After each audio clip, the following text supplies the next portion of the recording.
Hello साथियों, आप सभी का स्वागत है हमारे YouTube चैनल बिहार एसएस लोकर्स एकेडमी क्लास 9th और 10th पर। आज की इस क्लास में मैं आप लोगों को श्रम विभाजन और जाति प्रथा पाठ का संपूर्ण अर्थ बताने वाला हूं। इसके पहले क्लास में मैंने आप लोगों को इस पाठ का लेखक परिचय बताया था, यानी भीमराव अंबेडकर जी के बारे में मैंने चर्चा किया था। आज हम लोग जो है इस क्लास में श्रम विभाजन और जाति प्रथा जो पाठ है उसको हम लोग अच्छे से लाइन बाय लाइन कवर करेंगे और जानेंगे कि इस पाठ में लेखक ने क्या बताया है। मैंने आप लोगों को लेखक परिचय के दौरान बताया था कि श्रम विभाजन और जाति प्रथा जो है एनहिलेशन ऑफ कास्ट नामक जो एक भाषण था जो भीमराव अंबेडकर जी के द्वारा दिया जाना था, लेकिन वो नहीं दे पाए थे, तो इसको एक स्वतंत्र पुस्तिका के रूप में जो है ना इन्होंने इस भाषण को रखा ताकि लोगों तक जो है इस भाषण के जो भी अंश थे वो पहुंच सके। और इसका भाषांतरण जो है ललई सिंह यादव के द्वारा जो है किया गया था। तो हम लोग जो है यहाँ पर श्रम विभाजन और जाति प्रथा जो ये पाठ है, जो ये भाषण था, उसको हम लोग जो है पढ़ेंगे। तो आइए बिना देरी के इस क्लास को शुरू करते हैं। और अगर अभी तक आप लोगों ने हमारे चैनल को सब्सक्राइब नहीं किया तो आप लोग फटाफट से सब्सक्राइब कर लीजिएगा, बेल आइकन को प्रेस कर दीजिएगा ताकि हमारे नए नए क्लासेस का अपडेट आप लोगों तक पहले मिलते रहे। कहा जा रहा है यहाँ पर कि यह विडंबना की ही बात है कि इस युग में भी जातिवाद के पोषकों की कमी नहीं है। इसके पोषक कई आधारों पर इसका समर्थन करते हैं। मतलब कि भीमराव अंबेडकर भाषण के दौरान ये चीज बता रहे हैं कि यह विडंबना की ही बात है, मतलब कि यह एक परेशानी का ही बात है, परेशानी का ही सबक है कि आज के इस युग में भी, इस वर्तमान समय में भी जातिवाद जो है ना चल रहा है। जैसे पुराने समय में जातिवाद चलते आ रहा था, आज भी जो है जातिवाद वर्तमान में भी जो है मतलब कि देखने को जातिवाद के पोषक देखने को मिलते हैं। इसका कमी नहीं है, जातिवाद वर्तमान में भी है। और ये भी कहते हैं कि इसके पोषक कई आधारों पर जो है ना इसका समर्थन करते हैं। मतलब जो जातिवाद है इसके कई आधार बताए गए हैं, कई बेस हैं जिसके आधार पर इसका लोग क्या करते हैं, समर्थन करते हैं। फिर कहते हैं कि समर्थन का एक आधार यह कहा जाता है कि आधुनिक सभ्य समाज कार्य कुशलता के लिए श्रम विभाजन को आवश्यक मानता है। यानी लेखक यहाँ पर कह रहे हैं कि जो जातिवाद चल रहा है आज के वर्तमान समय में और उसके कई आधार हैं, तो एक आधार लेखक ये कहते हैं कि जो आधुनिक सभ्य समाज है वो कार्य कुशलता के लिए जो है ना श्रम विभाजन को आवश्यक मानता है। और चूंकि जाति प्रथा भी श्रम विभाजन का ही दूसरा रूप है, इसलिए इसमें कोई बुराई नहीं है। यानी कि जो जातिवाद चलते आ रहा है, जातिवाद को जो पोषक लोग समर्थन कर रहे हैं जातिवाद का, तो उसका एक आधार लेखक क्या बताते हैं, तो श्रम विभाजन को बताते हैं, जो कार्य कुशलता के आधार पर जो है ना, या कार्य कुशलता के लिए जो श्रम विभाजन है उसको ही लोग जो है इसके आधार पर जातिवाद यानी जातिवाद को बढ़ावा दे रहे हैं। फिर लेखक कहते हैं कि इस तर्क के संबंध में पहली बात तो यह आपत्तिजनक है कि जाति प्रथा श्रम विभाजन के साथ साथ श्रमिक विभाजन का भी रूप लिए हुए है। मतलब कि जातिवाद जो चल रहा है श्रम विभाजन के आधार पर, वो तो ठीक है, वो चल रहा है, लेकिन इसी वजह से क्या हुआ है, श्रमिक विभाजन हो गया है। यानी जो मेहनत करने वाले लोग हैं, मजदूरी करने वाले लोग हैं, उनका भी बंटवारा हो गया है, उनका भी विभाजन हो गया है। इसी आधार पर वो कहते हैं कि श्रम विभाजन निश्चय ही सभ्य समाज की आवश्यकता है, परंतु किसी भी सभ्य समाज में श्रम विभाजन की व्यवस्था श्रमिकों के विभिन्न वर्गों में अस्वाभाविक विभाजन नहीं करती है। मतलब कि अलग अलग वर्ग में जो है श्रमिक, जो यहाँ पर बताया गया है कि श्रम विभाजन जो है निश्चित ही सभ्य समाज की आवश्यकता है। मतलब कि काम में बंटवारा होना चाहिए, ये नहीं है कि लोग एक ही जैसा काम करें, लेकिन इसका मतलब ये नहीं है कि जो श्रम विभाजन है उसकी वजह से जो है ना व्यवस्था श्रमिकों के विभिन्न वर्गों में भी अस्वाभाविक विभाजन नहीं करती है।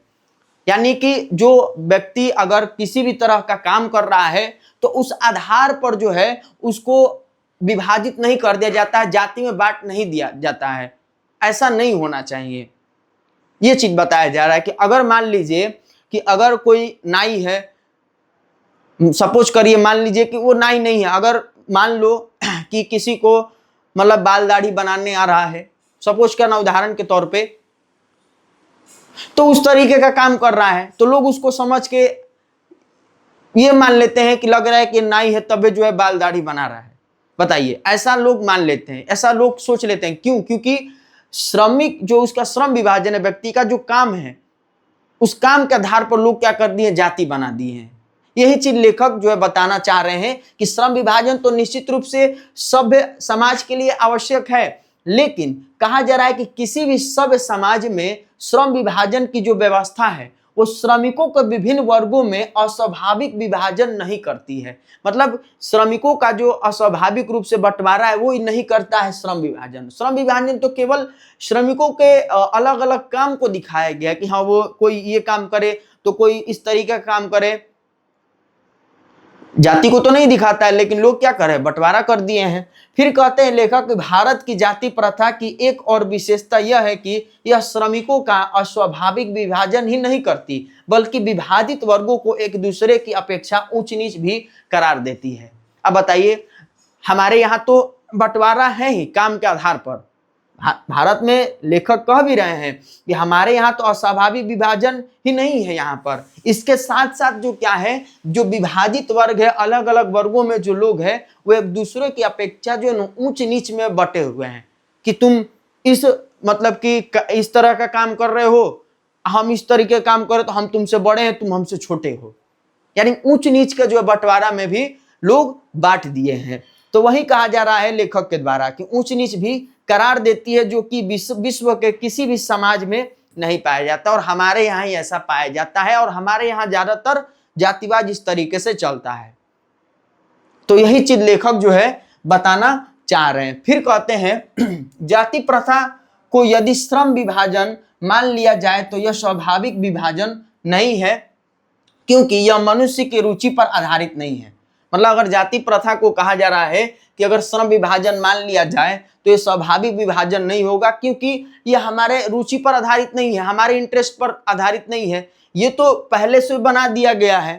कहते हैं लेखक कि कुशल व्यक्ति या सक्षम श्रमिक समाज का निर्माण करने के लिए यह आवश्यक है कि हम व्यक्तियों की क्षमता इस सीमा तक विकसित करें जिससे वह अपने पेशा या कार्य का चुनाव स्वयं कर सके। लेखक ये कह रहे हैं कि अगर कोई कुशल व्यक्ति है, कोई किसी काम में जो है ना सक्षम श्रमिक है, तो वो क्या करे कि सभ्य समाज के निर्माण के लिए या अपने जो है क्षमता के आधार पर क्या करे, अपने कार्य को, अपने जो है ना पेशा को क्या करे कि चुनाव करे। लेकिन ऐसा होता नहीं है, लेकिन लेखक चाह रहे हैं कि वो चुनाव करे। इसके बाद बताया जा रहा है कि इस सिद्धांत के विपरीत जाति प्रथा का दूसरी सिद्धांत यह है कि इससे मनुष्य के प्रशिक्षण अथवा उसकी निजी क्षमता का विचार किए बिना दूसरे की दृष्टिकोण, जैसे माता पिता के सामाजिक स्तर के अनुसार पहले ही अर्थात गर्भधारणा के समय से ही मनुष्य का पेशा निर्धारित कर दिया जाता है। यानी कि उस मनुष्य की कार्य कुशलता, कार्य क्षमता के आधार पर उसको मतलब कि उसका जो जाति हो वो निर्धारित नहीं हो पाता है। जब वो जन्म नहीं लिया रहता है, किसी भी चीज में वो प्रशिक्षित नहीं रहता है, तभी उसका जो है क्या किया जाता है, उसका पेशा निर्धारित कर दिया जाता है। यही चीज जो है लेखक बता रहे हैं हमें। यहाँ पर आप समझिएगा चीजों को। यहाँ पर लेखक ने क्या बताया कि जाति प्रथा को यदि श्रम विभाजन मान लिया जाए तो यह स्वाभाविक विभाजन नहीं है। क्यों नहीं है? क्योंकि यहाँ पर मनुष्य को उसकी रुचि के आधार पर जो काम करने नहीं दिया जाता है। अगर मान लीजिए कि अगर कोई कुशल व्यक्ति या सक्षम श्रमिक है, ठीक, वो समाज का अगर निर्माण करना चाह रहा है, तो उसको क्या चाहिए कि वो अपने क्षमता के आधार पर, अपने कार्य कुशलता के आधार पर अपना पेशा या कार्य चुने। लेकिन ऐसा तो है नहीं, ऐसा नहीं होता है। इसके जगह पर क्या होता है? तो इसके जगह पर होता है कि अगर कोई व्यक्ति है, वो जन्म नहीं लिया, चाहे मान लीजिए हम ही लोग हैं, जन्म नहीं लिए हैं, तो हमारे सामाजिक स्तर के अनुसार पहले से ही, या जब हम मतलब कि माँ के गर्भ में रहते हैं उसी समय से ही हमारा जो है पेशा क्या होता है, निर्धारित होता है। तो यही चीज जो है लेखक बता रहे हैं कि ये चीज पहले से ही चलते आ रहा है। जातिवाद या फिर जो है जाति प्रथा, ये सब पहले से ही है, लेकिन ऐसा नहीं होना चाहिए। ये लेखक ये चीज बता रहे हैं कि जब हम अगर कोई काम कर रहे हैं, किसी काम में अगर हम कुशल हैं, तो उस आधार पर हम क्या करें, अपना पेशा को चुने। ये लेखक कहना चाह रहे हैं, ये बताना चाह रहे हैं। इसके बाद कहते हैं कि जाति प्रथा पेशे का दोषपूर्ण पूर्व निर्धारण ही नहीं करती, बल्कि मनुष्य को जीवन भर के लिए जो है ना एक पेशे में बांध देती है। और ये चीज हम क्या करते हैं, जीवन भर इस चीज में बन जाते हैं कि हम ये कास्ट के हैं तो हम इस जाति के, तो वो जाति के, ऐसे हैं वैसे हैं।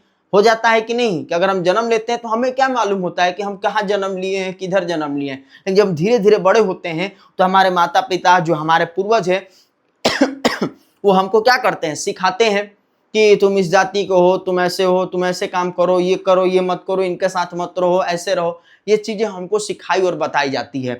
तो वही कहा जा रहा है कि जाति प्रथा पेशे का दोषपूर्ण पूर्ण निर्धारण नहीं करती है, यह बल्कि मनुष्य को जीवन भर के लिए जो है ना, इस पेशे में बांध देती है। भले ही पेशा अनुप्रयुक्त या अपर्याप्त होने के कारण वह कहा जा रहा है कि भूखों मर जाए। मतलब कि उसके पास जो है, जिस तरीके का वो पेशा मिला है उसमें भले वो भूखे मर जाए, लेकिन चेंज करने के लिए वो अनुमति नहीं दिया जाता है। अगर तुम जहां पर जन्म ले लिए हो, जो तुमको पेशा मिल गया है, जो तुमको जाति मिल गया, उसी में ही तुमको रहना है।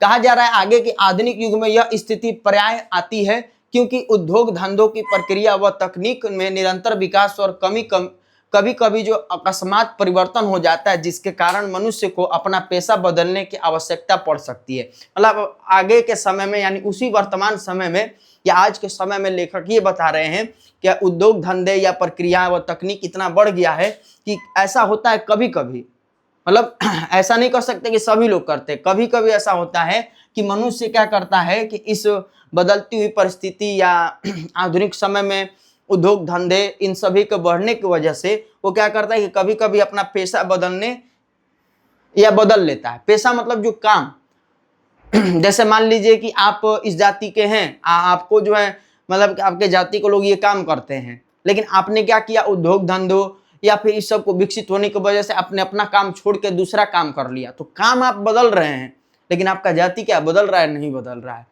तो वही चीज यहाँ पर कह रहे हैं कि बदलने की आवश्यकता पड़ सकती है, और यदि प्रतिकूल परिस्थिति में भी मनुष्य को अपना पेशा बदलने की स्वतंत्रता न हो तो इसके लिए भूखों मरने के अलावा क्या चारा रह जाता है। तो अगर आप पेशा नहीं बदल रहे, काम नहीं कर रहे हैं, तो फिर आप भूखे मरेंगे। तो यही चीज लेखक बताते हैं। फिर कहते हैं आगे क्या, तो फिर कहते हैं कि हिंदू धर्म की जाति प्रथा किसी भी व्यक्ति को ऐसा पेशा चुनने की अनुमति नहीं देती है जो उसका पैतृक पेशा ना हो। पैतृक पेशा यानी कि जो उसके पूर्वज का पेशा है, जो उसके पूर्वज करते आ रहे हैं, वही चीज उसको करना है। अगर हिंदू धर्म में ऐसा बताया जा रहा है कि कोई अगर व्यक्ति जो है पेशा चुनने की कोशिश कर रहा है तो उसको नहीं दिया जाता है, उसको पेशा चुनने का अनुमति नहीं है। जिस पेशे में वो जन्म लिया है वही पेशा जो है उसका मरने तक जो है चलते रहेगा। कहा जा रहा है कि भले ही वो उसमें पारंगत हो। इस प्रकार पेशा परिवर्तन की अनुमति न देकर जाति प्रथा भारत में बेरोजगारी का एक प्रमुख और प्रत्यक्ष कारण बना हुआ है। तो अगर हमारे यहाँ इस समय परिवर्तन नहीं होगा, जातिवाद जो चल रहा है उसको नहीं खत्म किया जाएगा, तो हमारा जो देश है वो क्या रहेगा, इसमें बेरोजगारी रहेंगी ही, और प्रत्यक्ष और प्रमुख कारण बेरोजगारी बना रहेगा। कौन, जाति प्रथा। जाति प्रथा याद रखना है कि हमारे भारत में बेरोजगारी का एक प्रमुख और प्रत्यक्ष कारण रहेगा ही, क्योंकि लोग जो है सोचते हैं कि तुम इस जाति को, तुम इसी में रहो, परिवर्तन उसको मत करो। इसके बाद आगे कहा जा रहा है क्या चीज, आगे कहा जा रहा है कि इस प्रकार हम देखते हैं कि श्रम विभाजन की दृष्टि से भी जाति प्रथा गंभीर दोषों से युक्त है। जाति प्रथा का श्रम विभाजन मनुष्य की स्वेच्छा पर निर्भर नहीं करता है या नहीं रहता है। मनुष्य की व्यक्तिगत भावना तथा व्यक्तिगत रुचि का इसमें कोई स्थान अथवा महत्व नहीं रहता है। यानी इसमें हमारा कोई व्यक्तिगत भाव नहीं रहेगा। अगर हम जो काम कर रहे हैं, जो हमें मिल गया, हमको वही करना है, बदल नहीं सकते हैं, बंटवारा भी नहीं कर सकते हैं कि मतलब चलिए अगर ये पेशा हमारा है तो इसको छोड़ करके हम दूसरा चीज करें, दूसरा काम करें। तो ये मतलब कहा जा रहा है कि जाति या श्रम विभाजन की दृष्टि से जाति प्रथा जो है ना, गंभीर दोष से ये युक्त मानी गई है, और इसमें हम कभी बदलाव नहीं ला सकते, ये कहा जा रहा है। इसमें कोई स्थान या महत्व भी नहीं रहता। इसके बाद कहा जा रहा है कि इस आधार पर हमें यह स्वीकार करना पड़ेगा कि आज के उद्योगों में गरीबी और उत्पीड़न इतनी बड़ी समस्या नहीं जितनी यह कि बहुत से लोग निर्धारित कार्य को अरुचि के साथ अव्वल विवशवास करते हैं। मतलब कि कुछ लोग ऐसे हैं कि जो मजबूरी बस किसी कार्य को करते हैं, उनको मन नहीं होता है कोई उस काम को करने में, रुचि भी नहीं, इंटरेस्ट भी नहीं है, लेकिन मजबूरी में जो है उस कार्य को वो लोग करते आते हैं। फिर इसके बाद लेखक कहते हैं कि ऐसी स्थिति स्वभावतः मनुष्य को दुर्भावना से ग्रस्त रहकर टालू काम करने और कम काम करने के लिए प्रेरित करती है। ऐसी स्थिति में जहां काम करने वालों का न दिल लगता हो न दिमाग, कोई कुशलता ऐसे प्राप्त की जा सकती है। कोई कुशलता कैसे प्राप्त की जा सकती है, ये चीज बोल रहा है। मतलब कि अगर किसी व्यक्ति को काम में मन नहीं लग रहा तो वो क्या करता है, उस काम को टालता है, ये काम को अभी नहीं करेंगे, बाद में करेंगे। तो जब उसको इंटरेस्ट रहेगा, रुचि रहेगा, तभी वो काम को करेगा। लेकिन काम जो है वो कैसे कर पाएगा? लोग काम को बांट ही दिए हैं कि तुम इस जाति को हो, मतलब इस पेशे में तुम्हारा जन्म हुआ है तो तुम यही काम को करो। तो इस वजह से लोग क्या करते हैं, काम को या तो टाल देते हैं या कम काम करते हैं ऐसी स्थिति में। इसके बाद कहा जा रहा है कि अतः यह निर्विवाद रूप से सिद्ध हो जाता है कि आर्थिक पहलू से भी जाति प्रथा हानिकारक प्रथा है। यानी आर्थिक रूप से भी देखा जाएगा तो वहां पर हमारा जाति प्रथा हानिकारक प्रथा के रूप में जाना जाएगा। और इसके बाद कहा जा रहा है कि क्योंकि यह मनुष्य की स्वाभाविक प्रेरणा, रुचि व आत्मशक्ति को दबाकर उन्हें अस्वाभाविक नियमों में जकड़कर निष्क्रिय बना देती है। इसके बाद कहा जा रहा है आगे कि अब मैं समस्या के रचनात्मक पहलू को लेता हूं। मेरे द्वारा जाति प्रथा की आलोचना सुनकर आप लोग मुझसे यह प्रश्न पूछना चाहेंगे कि यदि मैं जातियों के विरुद्ध हूं तो फिर मेरी दृष्टि में आदर्श समाज क्या है। मतलब लेखक जो है जब ये भाषण देते, मतलब ये भाषण को वो लिख चुके हैं और लाहौर के अधिवेशन में इनको देना था भाषण, लेकिन किसी कारणवश ये भाषण नहीं दे पाते हैं तो इसको एक पुस्तिका के रूप में प्रकाशित करते हैं। तो वहीं यहाँ पर लिखा गया है कि अगर मान लीजिए कि आप लोग मेरे द्वारा ये जाति प्रथा की जो आलोचना किया जा रहा है, बुराई किया जा रहा है, इसको अगर आप लोग सुन रहे हैं तो आप लोग के मन में ये प्रश्न उठ रहा होगा कि मैं अगर जातियों के विरुद्ध में हूं तो मेरे द्वारा आदर्श समाज क्या हो सकता है। यानी लेखक भीमराव अंबेडकर के अनुसार आदर्श समाज क्या होगा, ये आप लोग के मन में प्रश्न आ रहा होगा। तो लेखक फिर जो है बताते हैं उत्तर के रूप में कि मेरा उत्तर होगा कि मेरा आदर्श समाज स्वतंत्रता, समानता, भ्रातृत्वता पर आधारित होगा। यानी लेखक उत्तर यही देते हैं लोगों को कि अगर मुझे एक आदर्श समाज की जरूरत है तो आदर्श समाज कब होगा कि जब लोग स्वतंत्र रहेंगे, एक समान रहेंगे, उनमें समता रहेगा और भ्रातृत्वता यानी बड़े छोटेपन के बंधन में वो नहीं रहेंगे ना, तो तब जो है एक आदर्श समाज की जो है ना स्थापना होगी, एक आदर्श समाज होगा मेरे नजर में। मतलब सभी को एक समान अधिकार मिले, सभी लोग स्वतंत्र हो और मिलजुल करके सभी लोग रहें, तो वो आदर्श समाज की कल्पना लेखक करते हैं। फिर उसके बाद कहते हैं कि क्या यह ठीक नहीं है कि भ्रातृत्वता अर्थात भाईचारे में किसी को क्या आपत्ति हो सकती है। लेखक मतलब ये चीज सही कह रहे हैं कि जो मैं बता रहा हूं क्या ये ठीक नहीं है। अगर भ्रातृत्व है, बड़े छोटेपन जो है, मतलब कि हम सब एक समान रहे, बड़े छोटेपन को नहीं देखे, भाई भाई की तरह रहे मिलजुल करके, तो क्या ये सही नहीं है? क्या इसमें किसी को आपत्ति होगी? तो किसी भी आदर्श समाज में इतनी गतिशीलता होनी चाहिए जिससे कोई भी वांछित परिवर्तन समाज में एक छोर से दूसरे तक संचारित हो सके। ऐसे समाज के बहुविध हितों में सबका भाग होना चाहिए तथा सबको उनकी रक्षा के प्रति सजग रहना चाहिए। सामाजिक जीवन में अबाध संपर्क के अनेक साधन व अवसर उपलब्ध रहने चाहिए। ये लेखक हमें बता रहे हैं कि समाज में हमें अनेक अवसर रहे, सभी को जो है ना अलग अलग तरह का काम करने का स्वतंत्रता हो, सब मिलजुल करके रहें, तब जो एक आदर्श समाज, एक सभ्य समाज बन सकता है। और अंत में फिर लेखक कहते हैं कि तात्पर्य यह है कि दूध पानी के मिश्रण की तरह भाईचारे का यही वास्तविक रूप है। जैसे दूध जो है उसमें अगर हम पानी मिलाते हैं तो दूध और पानी मिल जाता है, फिर ये मुश्किल हो जाता है समझना कि कितना दूध है कितना पानी है। तो उसी तरीके से हमें मिल करके भी रहना चाहिए, एक भाईचारे की तरह जो है रहना चाहिए वास्तविक रूप से। आगे फिर कहते हैं कि और इसी का दूसरा नाम क्या है, लोकतंत्र है, फ्रीडम है। क्योंकि लोकतंत्र केवल शासन की एक पद्धति ही नहीं है, ठीक, लोकतंत्र मूलतः सामूहिक जीवनचर्या की एक रीति तथा समाज के सम्मिलित अनुभवों के आदान प्रदान का नाम भी है। और इसमें यह आवश्यक है कि अपने साथियों के प्रति श्रद्धा व सम्मान का भाव हो। तो यही जो है पाठ है जिसमें लेखक हमें यही समझाए कि हमें जाति या भेदभाव नहीं करना चाहिए, पेशा को निर्धारित नहीं करना चाहिए, हमें स्वतंत्र रूप से भारतीत्व के साथ जो है मिलजुल के समता के साथ जो है रहना चाहिए। उन्होंने इस पाठ में यही हमें समझाने का कोशिश किया, क्योंकि हमारे भारत में अगर बेरोजगारी का मुख्य कारण है तो क्या है, वो जाति प्रथा है। तो आई होप आप लोग को ये चैप्टर समझ में आया होगा और आप लोग इसको पहले भी पढ़ लिए होंगे। किताब में शब्द निधि भी दिया होगा, तो आप लोग जब जहाँ पर क्वेश्चन आंसर है वहाँ पर जो क्वेश्चन लिखा हुआ है उधर आप जाइएगा पेज के तरफ जो, तो आपको शब्द निधि मिलेगा। तो आप शब्द निधि को पहले जरूर अच्छे से पढ़ लीजिएगा, फिर इस पाठ को पढ़िएगा तो और आपको अच्छे से समझ में आएगा। किसी भी पाठ को अगर आपको पढ़ना है तो शब्द निधि आप जरूर पढ़िए ताकि आपको अच्छे से चैप्टर समझ में आए। आगे के क्लास में हम लोग जो इस पाठ का ऑब्जेक्टिव और सब्जेक्टिव क्वेश्चन करेंगे, साथ ही साथ इसका सारांश भी। तब तक के लिए आप लोग रिवाइज करते रहिए पीछे के क्लास को। और अगर आप चैनल पर नए हैं तो हमारे इस चैनल को जरूर सब्सक्राइब कर लीजिएगा। और अगर कोई पुराना विद्यार्थी देख रहा है तो आप जरूर अपने छोटे भाई बहन को बताइएगा। और मिलते हैं हम लोग नेक्स्ट क्लास में। तब तक के लिए आप लोग स्वस्थ रहिए, मस्त रहिए और अपने तैयारी को अच्छे से करते रहिए। धन्यवाद।